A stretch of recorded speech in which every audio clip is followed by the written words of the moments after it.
Welcome to Undercurrents, our daily news show from Unheard's Washington Bureau. Today's guest is Tom Rogan. Subscribe here wherever you get your podcasts and over at undercurrents.tv for the full premium experience of the show. Now, on Sunday, the New York Times reported on breaking news of a, quote, major change in U.S. policy toward Ukraine. Officials confirmed that President Biden, quote, authorized the first use of U.S.-supplied long-range missiles by Ukraine for strikes inside Russia. According to those officials, the move, quote, came in response, and this is critical, to North Korean troops deploying to Russia. A source told Axios the missiles were only authorized for use in Kursk, where Ukraine took territory inside western Russia back in August, as you may remember. Ukraine hopes to leverage that land in exchange for territory held by Russia in the occupied Donbas territory as they start having conversations, if they start having conversations about a potential settlement, which is exactly why Russia has been fighting hard, including with reportedly some 10,000 North Korean troops, to take that land off of the table. Ukraine has already lost about half of its gains in that territory since August. Quote, it is clear that Moscow will not start any negotiations until they have kicked out every last Ukrainian soldier from Kursk. That's what Konstantin Remchukov told the Washington Post last week, shortly before Biden made that authorization. This is all playing out against the backdrop of Donald Trump naming his cabinet nominations and preparing to take office just over 2 months from today. Skeptics of Biden's ongoing support for Ukraine, who range from people who believe it's just been too much for too long and those who believe it was always too much, are warning now of escalation. As Kurt Mills of the American Conservative pointed out that just Monday morning on Fox News, NSA designate Michael Waltz, who has been criticized for being, quote, hawkish, said he was, quote, not briefed on the allowance of U.S. long-range weapons on targets in Russia, and bemoaned that, quote, this is another step up the escalation ladder, and no one knows where this is going. Our friend Sagar Enjeti described it this way, quote, Biden is escalating the war in Ukraine out the door and trying to force Trump to get headlines showing him reversing the policy when in office and making it more difficult to pursue a peace deal. Journalist Tom Rogan has a very different take. Tom, who has some of the best sources in all of media on this topic, wrote in Unheard on Monday that, quote, Trump should thank Biden for what he has done here. Like I said, a very different take. By playing the hawk, Tom argues, the president has given his successor a chance to offer Putin a choice. Does Russia want to face a good cop or yet another bad cop? Now, critics of Biden, says Tom, quote, have forgotten a key lesson from the Cold War, namely that while deference toward escalation concerns is always important, this must be measured against strategic realities rather than Kremlin rhetoric alone. Recent assessments have estimated nearly 1 million total casualties since the war began almost 3 years ago, with nearly 60,000 Ukrainian deaths and 115,000 Russian deaths. The U.S. alone has spent nearly $200 billion on aid to Ukraine, so I'm not sure that I actually agree with Tom, which is why we're lucky to have snagged a few moments of his time today to press him on some hard questions and to hear this case out as fears of nuclear conflict ripple around the West and the Trump administration prepares to take office. Tom Rogan, foreign policy writer at the Washington Examiner, joins us now. Tom Rogan, thank you so much for being here. Good to be with you. Maybe a good place to start is just tell us what the ATACMS are and what it means that they're, quote, U.S. supplied. Like, what is actually happening when it says, when Biden authorizes U.S. supplied ATACMS to fire inside of Russia? Like, what are the actual mechanics, the nuts and bolts behind what's happening there? Yeah, so ATACMS are a tactical missile system. So essentially a missile launched from an artillery type platform, launched from essentially something like a truck. And the important point here is that they have a range of 300 kilometers, or about 190 miles. And Ukraine has been using them to strike different targets inside inside Ukraine until now, but hasn't been able to use them inside Russia to strike military targets over the border. And so what's changed is that President Biden has said, okay, now you can use them inside Russia as well as just inside Ukraine. They're long range, gives them, that's the main benefit that accrues to Ukraine, is the ability to strike further inside Russia. And legally, why is it that Joe Biden has to? Is it because we gave them the ATACMS with the condition, a very particular condition, and so then when Biden authorizes the lifting of that condition, is that sort of the legal like war powers? It's sort of a dumb question, but actually like interesting from the perspective of what went on here. I know Ukraine has wanted to be able to use this for a long time, so Biden finally kind of lifted the conditions that were behind our decision to supply them in the first place. Yeah, exactly right. So the caveats were originally that they could only be used inside Ukraine. Now that caveat has been removed so that they can be used inside areas across into the Russian border against military targets there. So it's really just a removal of a prior restriction. And one argument from skeptics of the degree of U.S. involvement in Ukraine, not of any U.S. involvement in Ukraine, but someone, that I know, Bridge Colby, under consideration for a top post in the Trump administration, he sort of argues against the extent of our involvement by saying it depletes our supplies of important weapons. And that's an argument that we've seen pop up just in the last 48 or so hours. So, Tom, when it comes to the ATACMS, is that a relevant fear of skeptics here? Yeah, I think it's an absolutely justified one, and the question then becomes, how many missiles? If you come from the baseline that, okay, Ukraine should have these missiles, which I think people like Elbridge and others might suggest that the risk of escalation with Russia is too high. I mean, I personally disagree with that thesis, but if you accept that they should have them, there is certainly a calculation as to how many you would want to give them, right, because they're highly finite in number, and they would be a very important respective value in terms of other contingencies, whether for the US, in somewhere around the world, or, for example, if you were to try and, if it looked like China was about to build up to invade Taiwan, if you've given them all to Ukraine, you can't obviously give them to Taiwan. So there is a cost-benefit trade-off here, and the ability to replenish the stocks quickly is low. So it is a legitimate calculation, and it's also a legitimate calculation because although there is a tactical benefit to Ukraine that they can, use these weapons to take out more Russian targets of opportunity, it's not going to change the fundamental balance of the conflict. Right. What it can do, it's more than the actual ability of these missiles to destroy targets. It complicates the operations of Russian forces up to that, 300-kilometer, 190-mile range inside Russia, because it means that those troop formations, headquarters, logistics, whatever you want, are going to have to take more efforts to hide themselves, to move more often so that they can't be identified and then target, and are obviously going to be more stressed from that. So it introduces friction in a military parlance into the Russian calculation. But yes, it's a legitimate concern. Well, and let me push you on that, because I'm sort of primed to agree with Bridge and disagree with the point that you've made, but you put it in the framing of the Cold War, and how one of the lessons of the Cold War is actually balancing the rhetoric, the escalatory rhetoric, with the sort of substance of behind the rhetoric. Which is sort of an obvious cost-benefit analysis, but one that's easy to forget when you just start reflexively responding to rhetoric over time. And that's the point that you made in Unheard, and you've made in a couple of different places over the last 48 hours. So obviously you cannot be only deferential to the rhetoric that comes out of Vladimir Putin's mouth, otherwise you are just completely deferential in substance to Putin. So from your perspective, why is this a wise move from President Biden, indeed one that you say could actually help Donald Trump negotiate a settlement sooner rather than later? Yeah, obviously it comes shortly before President-elect Trump takes office. It allows President Trump, when he becomes president, to leverage either the continued supply of these weapons to Ukraine to say to the Russians, I can keep doing what Biden did, or do you want to cut a deal here?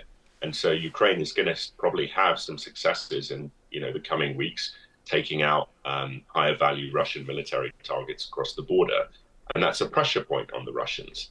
So that's the kind of leverage interest. And it comes, obviously, Putin can't blame Trump for something Biden did. And continuing with a US policy, is easier than starting it in terms of the escalation dynamic with Russia. But the point I think I make as to why this is a positive step is that it imposes, it supports Ukraine's ability to defend itself more effectively.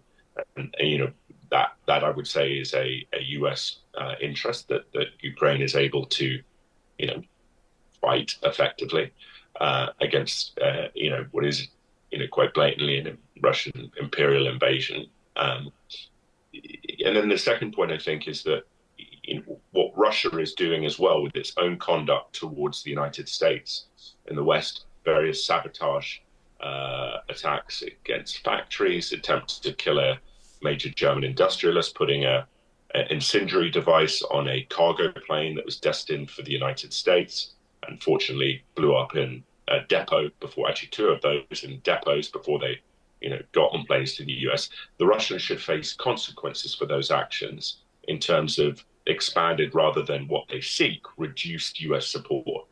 Russian, I think political psyche is very ill disposed towards, the counterpart party, in this case, the United States, showing vulnerability or weakness, because the Russians thrive on that. And again, that circles back to that, World War. That's why President Putin has been using that nuclear brinkmanship rhetoric so much, is that he has seen, people like President-elect Trump, others warn that, we need to resolve this because this is going to lead to World War III if we don't. And while, of course, as I said in my piece, you have to be aware and astute of concerns of escalation, you can't be wholly deferential simply to the rhetoric, because if you do, well, what's the point in, having a foreign policy beyond, just being ready to say and do whatever Putin or Xi Jinping want you to do, simply because they decide, right, I'm going to waive that nuclear threat. So it has to be calibrated to actual realities beyond just the rhetoric. Well, and that's premised on the estimate or the expectation that how Vladimir Putin responds to this will not be, again, escalatory. It won't be sort of tit for tat. You escalate in this way, and then he escalates in this way. That is playing nuclear brinksmanship, as you just mentioned, and is ultimately in the U.S. The risk is worth the U.S. interest. The cost-benefit analysis of this comes out on the side of the U.S. because you expect that however Vladimir Putin responds won't ultimately increase the threat to U.S. interests. Can you talk a little bit more about why you're comfortable with the likely response that we'll see from Putin to this?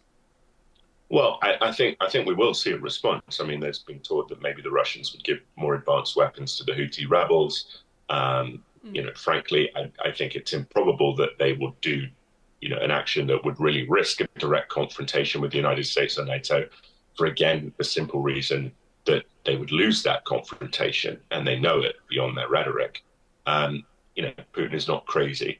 And then there's also the point, I think, that, when you are thinking about Russia's strategic interest, the kind of things that would lead Russia to much more overtly roll the dice rather than keeping, their kind of campaign against the West more in the shadow assassination world as at the moment, Ukraine's ability to use relatively, small missiles to strike 300 kilometers inside Russia is not the same as Ukraine being given, intermediate range ballistic missiles by the US to start hitting, targets inside Moscow. That would then be, so it's a question of proportion. And, it's also a calculation, I think, that reflects the North Korean enjoyment into the war, which is clearly, a further destabilization, and China's military support for Russia in terms of producing drones and various other equipment that the US can say to Russia, this is not a one-way street in terms of your escalation. Because again, ultimately the strategic interest here, is going to be President Trump trying to get an end to the conflict. And the only viable way that can happen in a fashion that would be sustainable for Ukraine's, democratic sovereignty and Russia's own concerns is if Russia feels pressure as well as inducement to a peace deal, right? Ukraine will have to make concessions. Russia will have to make concessions. If the Russians think they can get everything they want, Trump's bargaining power is going to be very, very limited. And so, it's again, this is, the let's say the kind of nuts and bolts of diplomacy playing out in kind of these battlefield dynamics. Well, and that brings us to Kursk and the importance of Kursk as a potential bargaining trip. Some people close to the Kremlin have said that Putin does not want Kursk to be used as a bargaining chip, hence his use of North Korean troops. My understanding, Tom, is that Ukraine has already lost about half of the territory it gained back in August with a surprise incursion into Kursk. And what Putin wants to do now is sort of flood the zone, is maybe one way to put it, and take Kursk off the table, which gives Ukraine less leverage in trying to reclaim territory in the Donbass. Is that what's going on here? Is Kursk really becoming central to any type of settlement that may be on the table when Donald Trump and I guess Marco Rubio potentially and American officials try to bring everyone together to end the conflict? Yeah, I think that's right. The Ukrainians see that it is a key element in future negotiations. The Russians obviously want to limit Ukraine's negotiating power and cause as much damage to Ukraine before Trump takes office as they can. And that's why you've seen escalating attacks on Ukrainian infrastructure as the winter approaches. They want to really put the pain on Ukraine and reduce its bargaining power because they do not want to be, Trump coming into office and then, those next few weeks from late January into February, them continuing to do these attacks that are quite public, or public and damaging, especially public and damaging to Ukraine, because that they would worry would upset Trump and, he would potentially increase support to Ukraine. The unpredictability of Trump is something I think the Russians fear or are concerned by. And so Ukraine, but you're right. I mean, it's questionable whether, the Ukrainians can hold that territory, but it's also questionable how effective the North Koreans are going to be in terms of supplementing that Russian combat effort. So it's a sort of just wait and see at the moment. When our friend Sagar and Jetty weighed in and said this is kind of a reminder of how differently Joe Biden handled the North Korea question than Donald Trump. There was a pretty hard pivot from Biden after Donald Trump left office back in 2021. And Sagar reads this as a failure of Biden's North Korea policy. What are your thoughts on that, Tom, as reportedly now 10,000 North Korean troops are trying to regain Kursk on behalf of Putin? Yeah, I think it clearly is a failure of foreign policy. I mean, they essentially hoped that North Korea could be ignored and sidelined over the period of the Biden administration. And, what's actually happened is that the North Koreans have, moved to strengthen their economy after a very difficult COVID lockdown that made their already decrepit economy even worse. They've been perfecting their longer range ballistic missile technology in terms of being able to intercontinental ballistic missiles designed to strike the US, their warhead technology. So there's sort of patient, effort there. And the Russians have provided a lot of technical support to that effort, which is deeply concerning in terms of making those weapons more effective. Although that would, be another example as to why I would say, people talk about this as an escalation by Biden. Well, the Russians have been doing a lot of their own escalations without riposte. But to the North Korea point, yeah, I mean, look, clearly now joining a conflict in Europe, the North Korean regard for diplomacy with the Biden administration is very weak. And I think, hopefully Trump can sort of rekindle what I think actually at points was a quite genuine personal relationship with Kim, even if it was not, even if it did not produce the kind of desired results in terms of, missile disarmament. Lines of communication, anything would be better than kind of where we are now, where there's just no contact and North Korea is, doing the absolute opposite of what the US would wish it to be doing. Yeah, I was listening to a recent Barry Weiss interview with Peter Thiel, who made a really interesting point about how because we tend to revert to, or we tend to use the lens of the last major conflict, in this case he's referring to World War II, we forget how World War I developed and actually the sort of foreign or let's say the different interests that are coming to a head right now around the world may end up resembling, with retrospect and the benefit of hindsight, 5-10 years down the road, something that was more of a conflict like World War I that simmered and involved many different sort of puzzle pieces in a way World War II did not necessarily. And when you're looking at North Korea getting involved in, as you say, a war in Europe, how can Donald Trump appeal to the interests of Kim Jong-un when he's now so close with Putin that he's sending thousands of his own troops to defend against Ukraine? What is that? I mean, what can possibly be done at that point? Well, I mean, how did Trump get Kim Jong-un to start talking to him and stop doing long-range missile tests in the first place? He threatened North Korea off the map. And so Trump's, again, unpredictability. If he starts issuing threats against the North Koreans, or as I think he did with a call with Putin about a week ago, reminding Putin of the US military's power in Europe, there's effect from that. And the Biden administration has been loath to issue threats and is seen as predictable and, nervous. I mean, Trump is seen as highly erratic and unpredictable, and that's bad in some ways. But I think it's very useful when you're dealing with someone, like Kim Jong-un, who clearly is not a particularly nice person. And so can Trump frame,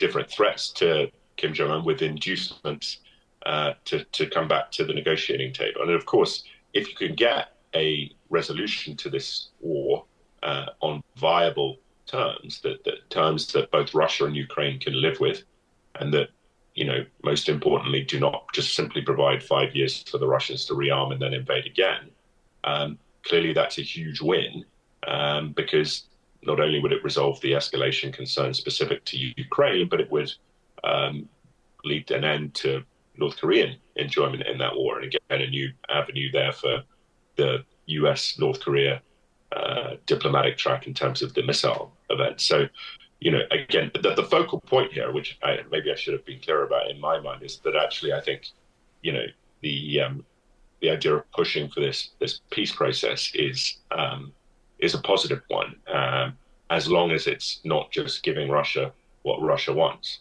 But the Russians want this over. I mean, they've lost a lot of people. Their economy is doing worse than, people like to say, oh, the sanctions haven't worked. Well, look at the long-term structural elements of the Russian economy. They have big problems if this keep going. So, I guess we'll see.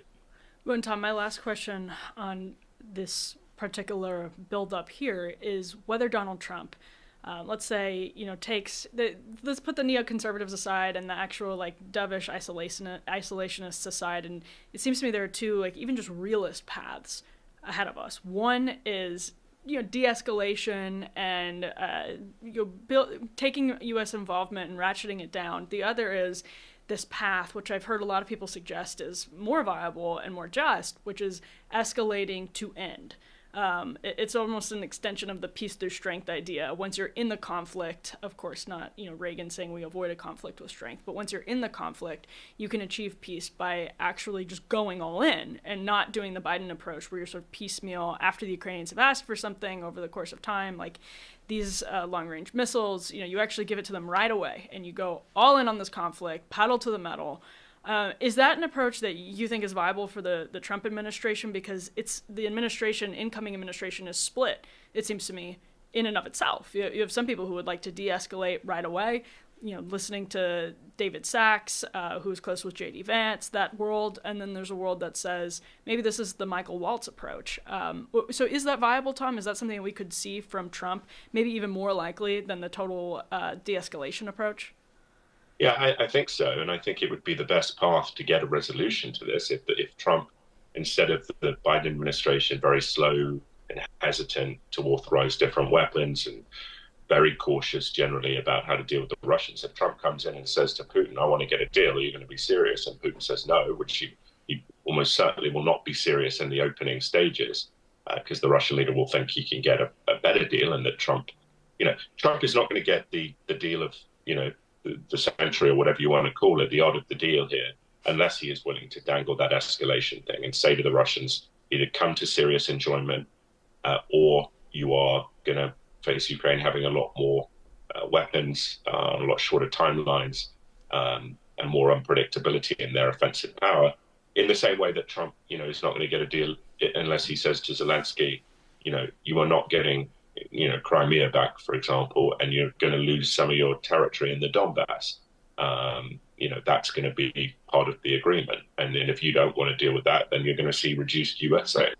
So it's that push-pull factor of, but I think the broader point of, dangling the escalation element is important. And again, the Russians Trump has given himself a sense of credibility on that concern because of some of the things that he did in his first administration, pulling out of the INF treaty when the Russians breached that. I think they were shocked that the US did that. And obviously the sanctioning of Nord Stream 2, which then Biden waived. And so that Trump's ability to just make very dramatic policy changes in a moment is not something the Russians can afford to ignore, and will afford him, should he use it, a lot of leverage, to get this deal that we all want to see, or most of us want to see happen. Tom Rogan of the Washington Examiner, thank you so much for being here. Thank you.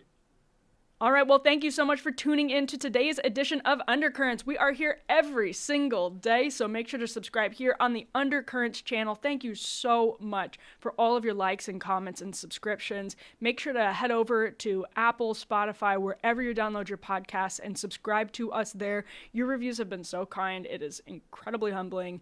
Just makes me feel so grateful to all of you. And if you want to look at the premium experience of this show, just go over to undercurrents.tv. We've got a deal going there where you get all kinds of unheard access. You get a premium episode that is just for subscribers every single week. So undercurrents.tv for the full premium experience of the show. We'll be back soon with more Undercurrents.